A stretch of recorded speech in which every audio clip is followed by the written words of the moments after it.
Hola, bienvenidos. Hoy es 11 de octubre de 2025 y vamos a hacer un repaso a fondo de un documento oficial, la Gaceta Oficial de Venezuela, la número 43.224, que se publicó el 30 de septiembre. El plan es, bueno, intentar sacar lo más importante de ese día. Decisiones, nombramientos clave, acuerdos, ya sabes, hay un poco de todo. Relaciones internacionales, defensa, economía, administración, ciencia. Es como una foto fija de la actividad del gobierno ese día. Queremos ver qué se decidió y, si podemos, intuir un poco por qué. Exacto. La Gaceta es eso, el registro formal. A veces parece un poco densa, ¿no? Pero si lees con atención, te da pistas importantes sobre las prioridades, los cambios administrativos, bueno, las corrientes que hay por debajo. Es una ventana directa a cómo funciona el Estado en un día concreto. Pues venga, vamos a ello. Empezamos por la Asamblea Nacional. Ese día publicaron dos acuerdos y, la verdad, bastante diferentes el uno del otro. El primero parece más bien protocolario, ¿verdad? Sí, el primero es una autorización diplomática, digamos, estándar. La Asamblea da permiso a Carmen Teresa Meléndez Rivas, que identifican con su cédula y como alcaldesa de Caracas, para que acepte una condecoración. Ah, vale. Se trata de la Orden de Amistad que le da el gobierno de Rusia. Es un trámite que, bueno, sigue la Constitución, lo pidió el Ejecutivo. Un gesto pequeño, sí, pero que se entiende en el marco de las relaciones entre Venezuela y Rusia. Claro. Entendido, eso por un lado. Pero el segundo acuerdo, el tono es mucho más duro y va directo a un tema, los pescadores venezolanos en el Mar Caribe. Así es. Y el lenguaje, como dices, es muy directo. El título ya lo dice. Acuerdo en resguardo y defensa del honor de las pescadoras y los pescadores venezolanos en nuestro Mar Caribe. La base del argumento es que califican el despliegue militar de Estados Unidos en el Caribe como una agresión. Una agresión, directamente. ¿Sí? Y una amenaza, no solo para Venezuela, sino para toda la región, según el texto. ¿Y cómo lo conectan con los pescadores? Pues el acuerdo dice que esta presencia militar les afecta especialmente a ellos. Afirma que barcos pesqueros venezolanos han sido interceptados e incluso atacados ilegalmente por fuerzas de EU en lo que Venezuela considera su zona contigua y su zona económica exclusiva. Hay que decir que estamos contando lo que pone el texto oficial, ¿eh? Claro, claro, nos limitamos a lo publicado. Pues eso, el texto dice que estas acciones violan la soberanía, el derecho internacional y los derechos humanos de los pescadores. Y creo recordar que iba un paso más allá, hablaba de criminalizar. Sí, acusa a Estados Unidos de intentar criminalizar a la gente del mar. Según el acuerdo, el objetivo sería justificar una escalada militar y, bueno, forzar un cambio de régimen en Venezuela. Menciona también que ya se había creado un consejo sectorial de pescadoras y pescadores para la soberanía y la paz como parte de una respuesta. Una postura muy, muy firme. ¿Y qué decide la Asamblea al final en este acuerdo? ¿Qué puntos concretos? Se resumen en 4 puntos, básicamente. Primero, honrar a los pescadores. Segundo, rechazar cualquier amenaza a la soberanía o a la pesca. Tercero, denunciar estas supuestas violaciones de derechos humanos a nivel nacional e internacional. Y cuarto, pues ordenar que se publique en la Gaceta, que es lo que estamos viendo ahora. Lo firma la directiva de la Asamblea ese mismo día, el 30 de septiembre. Entendido. Bueno, dejamos la Asamblea y pasamos al Ejecutivo, a la Presidencia. Ahí tenemos un decreto importante, el número 5165, firmado por Nicolás Maduro. Parece que busca ajustar un poco el tema del comercio exterior. Efectivamente, ese decreto parece que intenta reorganizar cómo se gestionan algunos permisos de importación y exportación, sobre todo en áreas clave como salud y alimentación. La idea parece ser centralizar y quizá agilizar un poco estos trámites. ¿Y qué cambios concretos introduce? ¿Cuáles son los puntos clave? A ver, modifica la gestión de 3 tipos de permisos, lo que llaman regímenes legales. El permiso sanitario general, que es el RL3, la licencia para importar alimentos, el RL8, y la constancia de registro sanitario, el RL12. A este último, por cierto, le cambian el nombre en el propio decreto, para que quede más claro. Vale. La novedad es que ahora la competencia para recibir y empezar a tramitar las solicitudes de estos 3 permisos se la dan a un organismo nuevo, bueno, creado unos meses antes, en marzo de 2025, el Comité de Comercio Exterior, el COMEX. O sea que el COMEX se convierte como en la ventanilla única para empezar estos trámites de importación tan importantes. Exacto. Centraliza la recepción y el procesamiento inicial. El decreto también dice que el COMEX tiene que usar un sistema automatizado y dar los permisos en formato electrónico. Pero ojo, la aprobación final sigue siendo de los ministerios, Salud y Alimentación. Ah, vale, no deciden ellos solos. No, no, y además les ponen un plazo, 30 días para que el COMEX responda. Si no dice nada en 30 días, la solicitud se considera negada.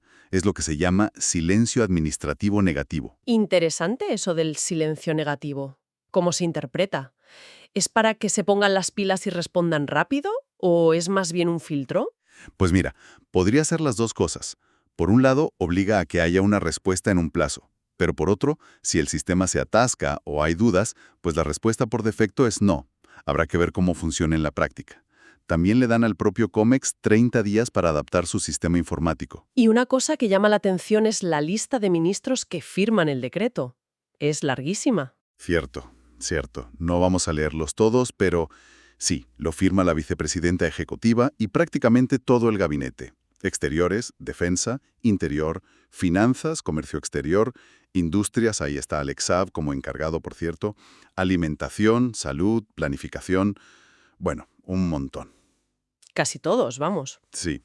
Este refrendo tan amplio lo que busca es subrayar que es una medida que afecta a muchas áreas del gobierno y proyectar una imagen de, digamos, unidad y coordinación en torno a esta reorganización del comercio exterior en sectores que son vitales. Bien, pues pasemos a otro tema clásico de las gacetas, los nombramientos y los cambios en la administración. Siempre hay movimiento ahí. ¿Qué destacarías de esta gaceta del 30 de septiembre? Pues mira, vemos cambios en áreas económicas importantes. Por ejemplo, en el CENIAT, que es la Agencia Tributaria y de Aduanas, nombran nuevos gerentes titulares para aduanas clave, la de Maracaibo, la de Puerto Sucre y la de Paraguachón, que está en la frontera con Colombia.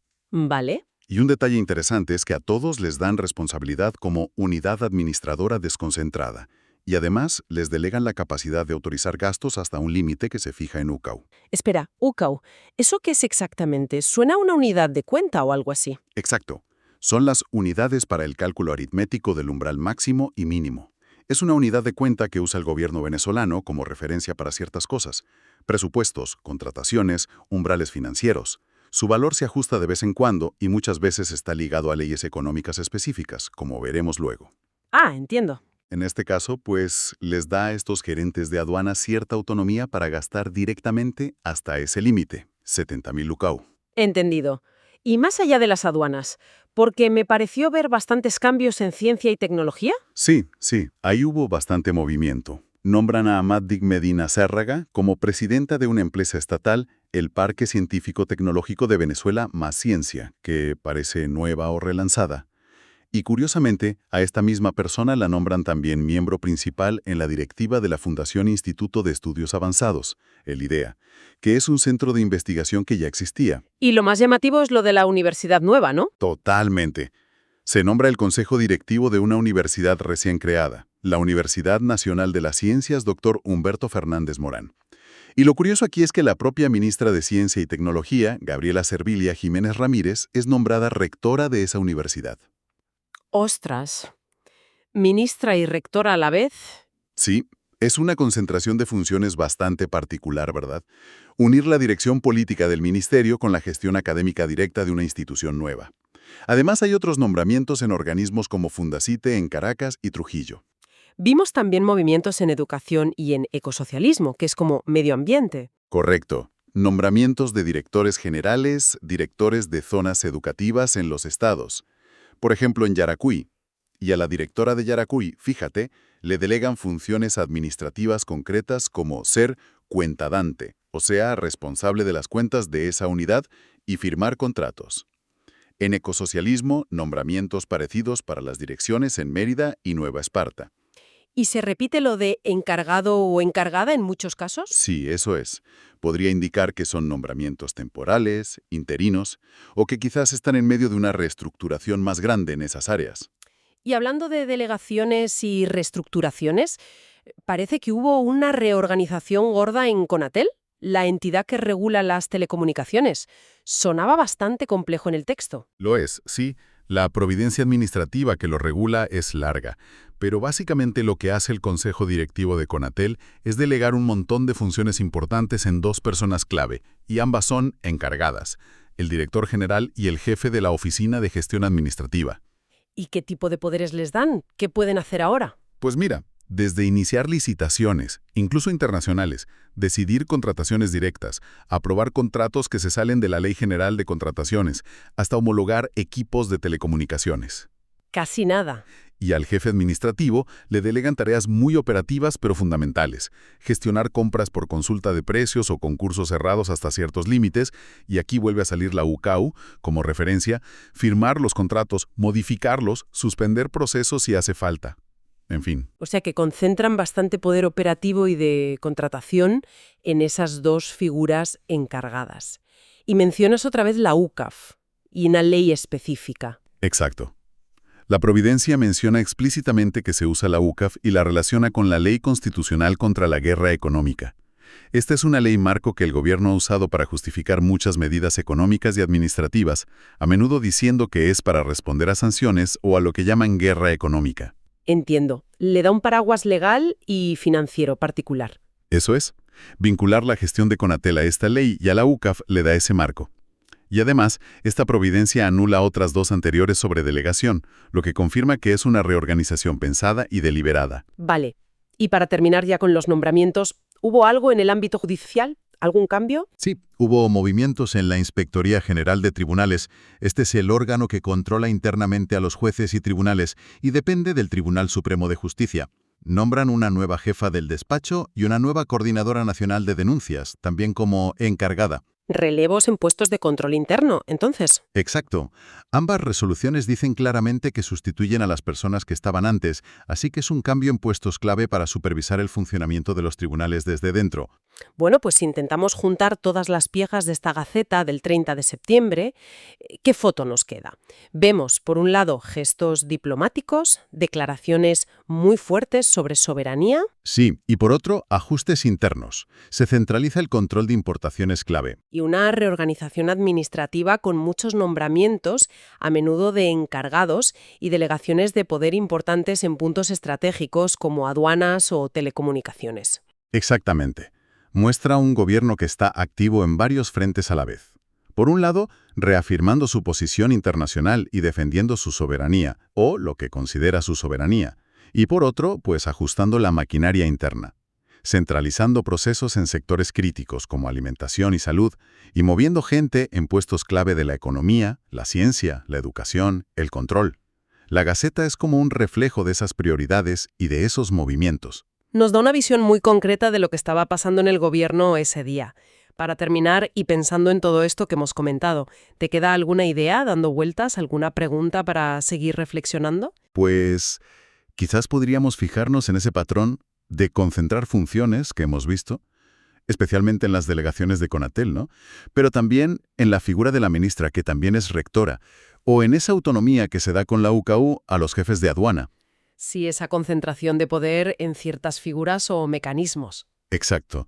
Y la conexión que hacen algunas de estas medidas con herramientas como la UCAU y con leyes como la de la guerra económica.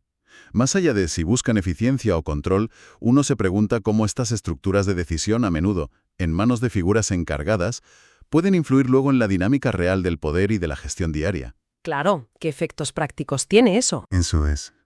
¿Qué implicaciones que no están escritas, qué efectos en la economía o en la política del día a día pueden tener estas arquitecturas administrativas que se diseñan en el papel?